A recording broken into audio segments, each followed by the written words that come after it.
Nervous system conditions and diseases. What are conditions that affect the nervous system? They can be from pressure, disease, a traumatic injury, or a stroke. Several tissues, such as bone, cartilage, muscle, and tendons, can exert too much pressure on a nerve and result in a pinched nerve.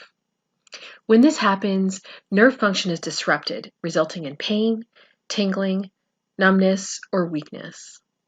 Nerves can be pinched by swelling caused by overuse, tumors, a herniated disc, or trauma or injuries. There are many diseases that can cause problems in the nervous system, such as multiple sclerosis, amyotrophic lateral sclerosis or ALS, Parkinson's disease, neuropathy, and epilepsy. Multiple sclerosis is a disease that affects the brain and spinal cord. Myelin, which is a protective sheath that covers the nerve fibers, is attacked by the immune system in MS, causing communication problems between the brain and the body. As a result, the disease can eventually lead to permanent nerve damage. The symptoms of MS may vary widely, depending on how much damage is done to the nerves and which nerves are affected. In some cases of severe MS, a person may lose the ability to walk independently or even at all, while others may experience long stretches of remission where there's no new symptoms that have developed. Symptoms of MS are variable in severity and in the location. It can affect their movement and cause numbness, tingling, weakness, tremor, or lack of coordination. There can be problems with vision, such as a loss of vision, usually in one eye, pain, double vision, or blurred vision. They can have difficulties with speech, they can be very tired, and they can have unusual sensations like tingling or pain in parts of the body. And they can have bladder or bowel dysfunction. As a result of the symptoms of MS, people might experience the following complications. They may have muscle stiffness or spasms, paralysis, often in the legs, mental changes like forgetfulness or mood swings, depression, or epilepsy. Multiple sclerosis has no cure, but symptoms can be managed and the attacks can be slowed with treatment. Since MS is an autoimmune disease, your client will likely take medication to suppress their immune system. You must be very careful and protect your client from contracting infectious diseases. With a weakened immune system, something that may be mild for you can be life-threatening for them. MS patients also receive other therapies such as physical therapy or occupational therapy. You may be expected to help your client complete exercises or activities with this treatment. Amyotrophic lateral sclerosis, or ALS, is also known as Lou Gehrig's disease. ALS causes the motor neurons to break down and die. This means that the brain and the muscles are no longer able to communicate. This causes the muscles in the body to break down and lose function gradually over time. People with ALS will lose the ability to walk, talk, eat, swallow, and eventually breathe. The cause of ALS is unknown, so therefore there's no cure. Treatment is focused on symptom management. As a home health aide, you play a very important role in the lives of both your client with ALS and their family. ALS progresses very quickly, and most people die within 2 to 5 years of their diagnosis. This can put an extraordinary amount of pressure on a family, and a home health aide can provide much needed respite and relief. Parkinson's disease is caused by the gradual breakdown or death of certain brain cells. These neurons or brain cells produce a chemical messenger in the brain called dopamine. Decreased dopamine levels cause the symptoms of Parkinson's disease, such as abnormal brain activity, impaired movement, and other symptoms.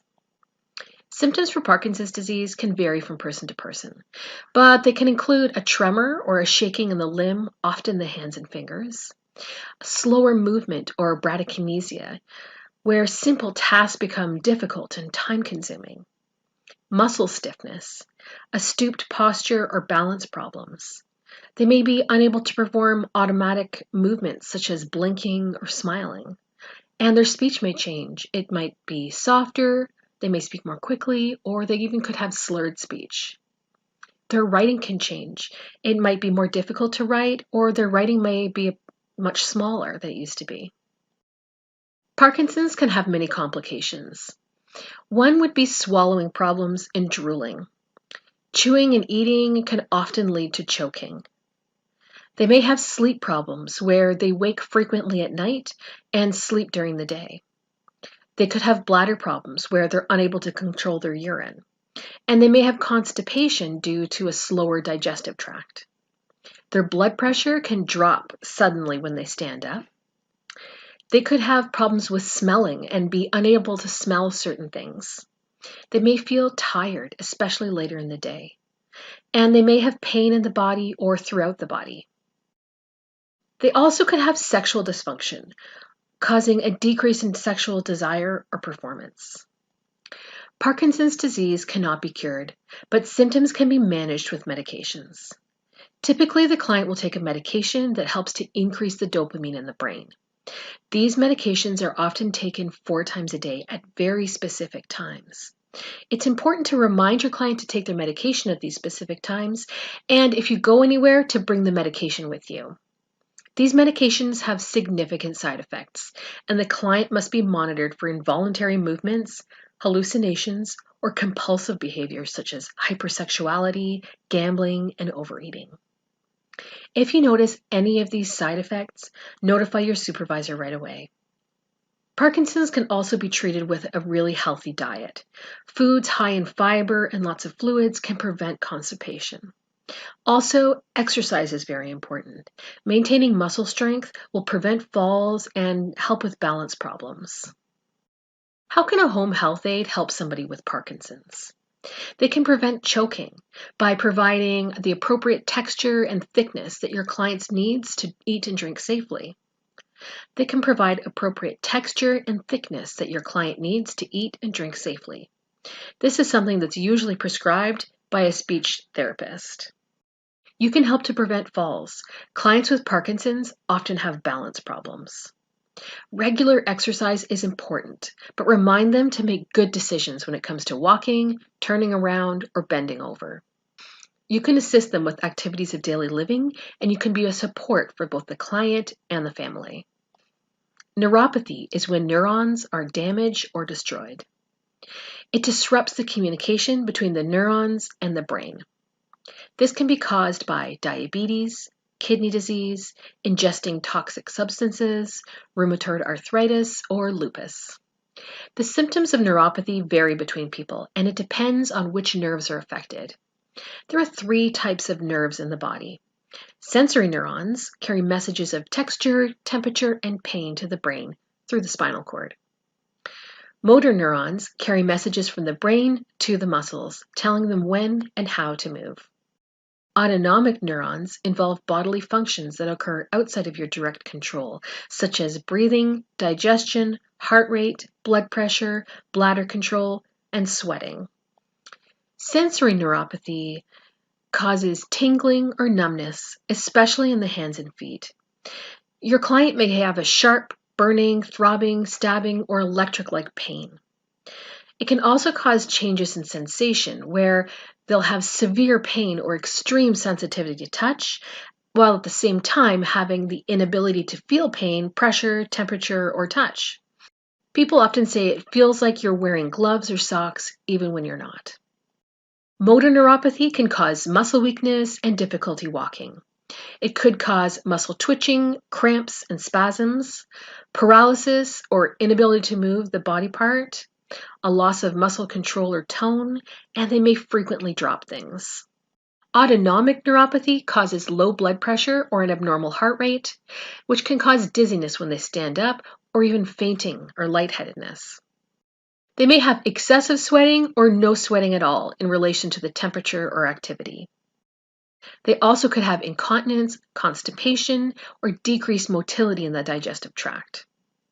And finally, they could have sexual dysfunction. Treatment for neuropathy typically involves treating the cause of the neuropathy. There are some medications that can be used to treat the pain, but often physical and occupational therapy are the treatments of choice. You can have surgery done if it's a compression-related neuropathy, and you can use mechanical aids such as braces, shoes, casts, and splints. Proper nutrition is very important with neuropathy, as are healthy living habits. People should be encouraged to quit smoking, exercise regularly, and limit alcohol. How can the home health aid help with neuropathy? If the neuropathy is caused by diabetes, help the patient manage their diabetes. Help them keep their blood glucose levels in a healthy range as much as possible with frequent blood sugar checks and a healthy diet. Pay particular attention to their feet.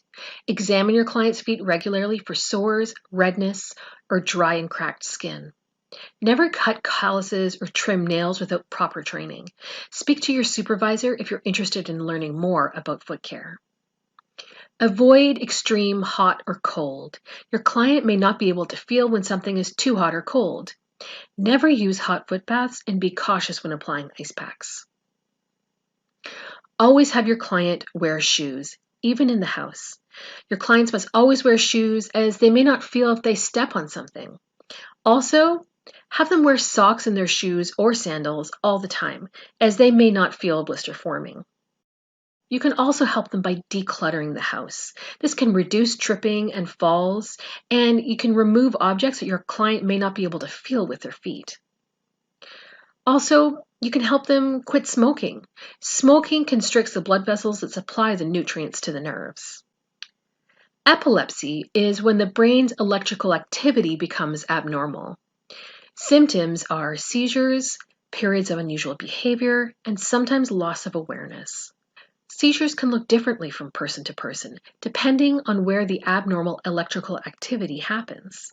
Seizures can be either focal, which means they result from abnormal activity in just one area of the brain, or generalized, which means they involve abnormal activity in all areas of the brain. Focal seizures happen when only one area of your brain experiences abnormal electrical activity. There are two types: focal seizures without loss of consciousness or focal seizures with an impaired awareness. For focal seizures without loss of consciousness, the client may have altered emotions, or it might change the way the person sees, feels, tastes, or sounds. It may involve an involuntary jerking of one body part or sudden sensory symptoms like tingling, dizziness, and flashing lights.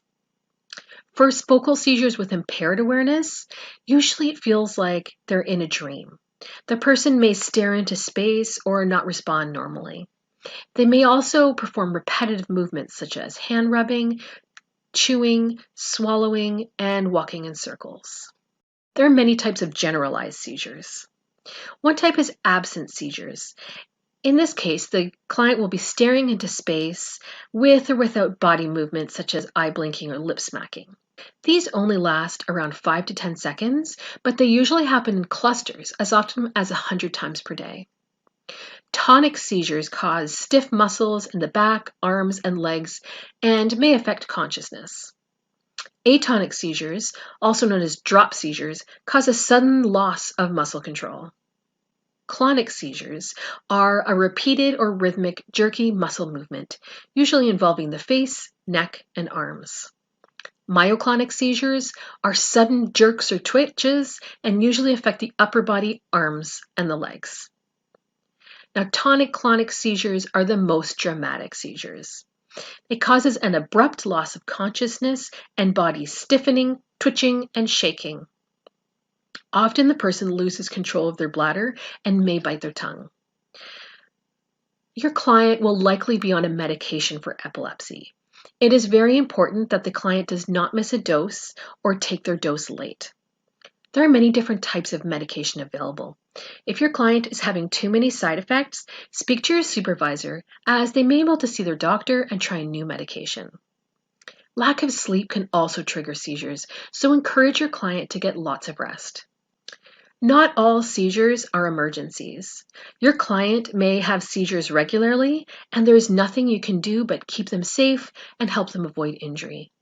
Be sure to learn about your client's seizures and ask them when they would want you to call an ambulance. But generally, you should call 911 if a seizure lasts more than 5 minutes, if the client stops breathing, if a second seizure immediately follows the first, if they have a high fever, if they're pregnant, or if they were injured during the seizure. Also, it's important to know that if they don't have a known seizure disorder, then they must seek medical help right away.